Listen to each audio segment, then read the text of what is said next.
Hey everybody, I'm Jay. This is smarthelping.com. We got a new template here for job bidding. I'll start high level, show you what the model can do, and then dive into the granular. At a high level, you're going to be able to figure out what your total job cost is. So this is going to be for anybody that needs to bid on jobs. They need to make some kind of margin and then figure out what they should actually bid on the job based on their cost. High level is pretty simple. We've also got a sensitivity table over here. If you enter different desired margins or margin targets, it shows you what you're going to bid on the job if you want to make that margin and the resulting gross profit. So this is the same as this revenue bid amount is this. It just allows you to adjust your margin and see it side by side.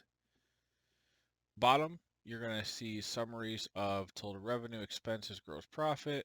There's also a fee add back depending on how you set up the cost schedule. We'll go into that.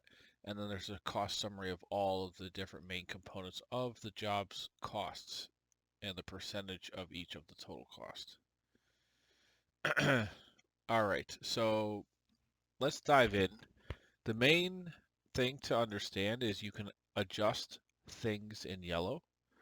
And then the top section, if I hide these granular rows, which you can do by hitting 1 and 2 at the top here.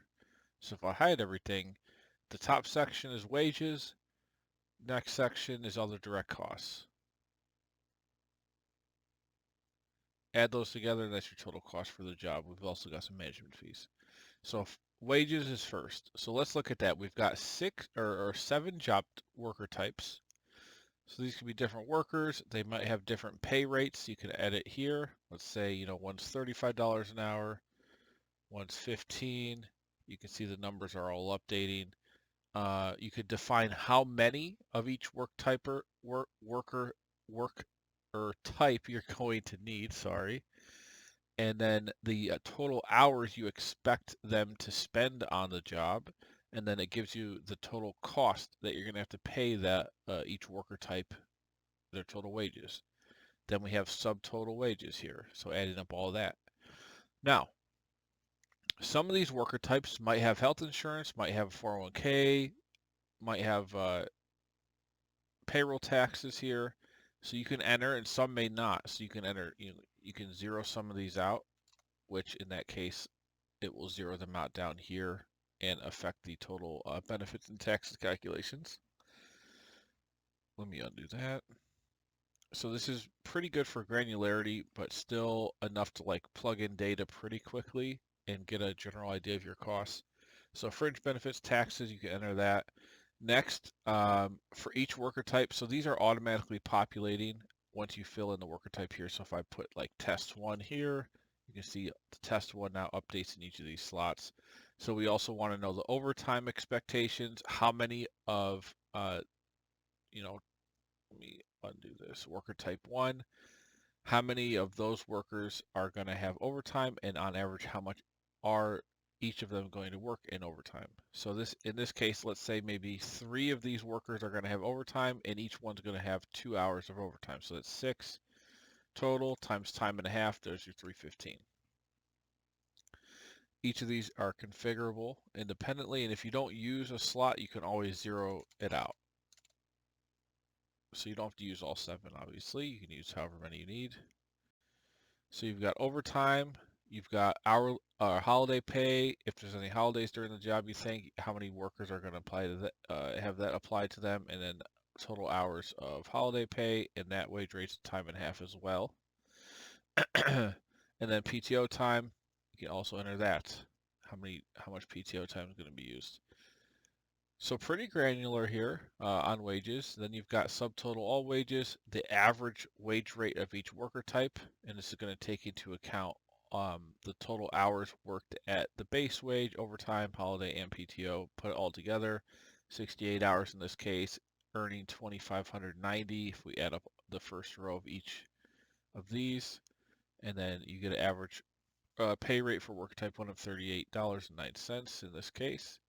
and that works for all of these. Then you get a total average wage rate paid across all the hours on the whole job. So 2609 average, 818 hours gives you 21,000 in wages. Now, what have we not counted yet in wages? Well, all these health insurance benefits and taxes. So we have 21,000, but we need to add all of these. So the calculation's happening here, but it's getting added to the subtotal here. And then we have 5,400 in total fringe benefits and taxes. Total job cost now for labor would be 26,760. This adds up the total of these wages, which is all of this, plus the benefits taxes, to get to 26,000.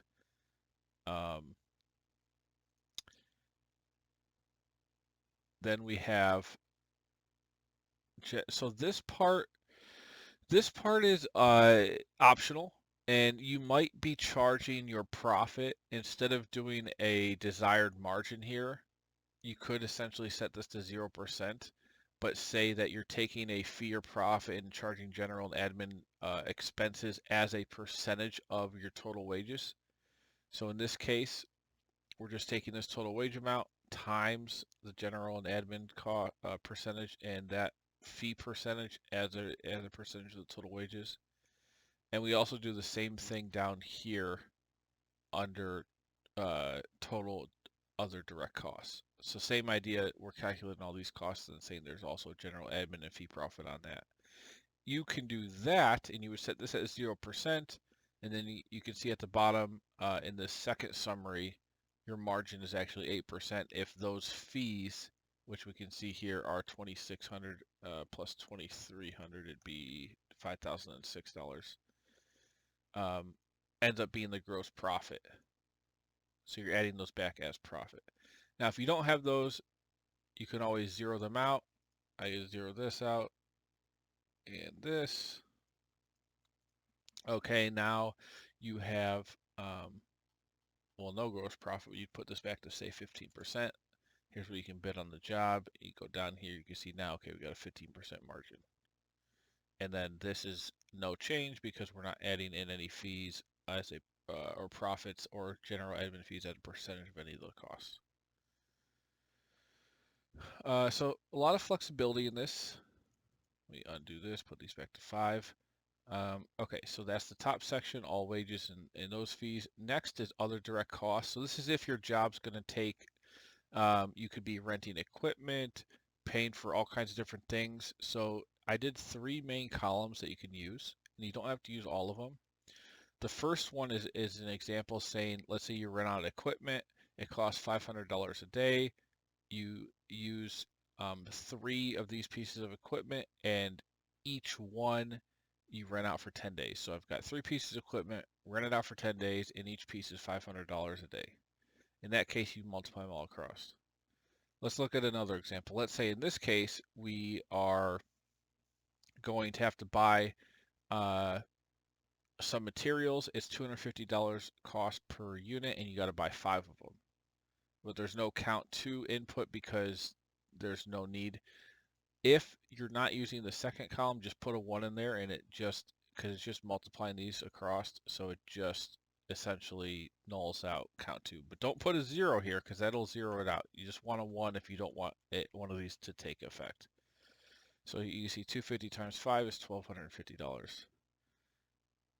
So this is, you might use column D and E, you might use column D, E, and F. You might just use, if you put 1 on both of these, then it's just going to be a one-time cost of whatever you put into here. So it's pretty flexible. You could update the description items here to what you could name these whatever you want. And these are just going to be your direct job costs. And there's a ton of slots here. I put 100 slots just to make sure there's enough for nearly any case. I mean, if you needed to add more, you could insert rows and just make sure all your subtotals are still adding up everything. Now, another part of direct costs is general liability insurance and workman's comp.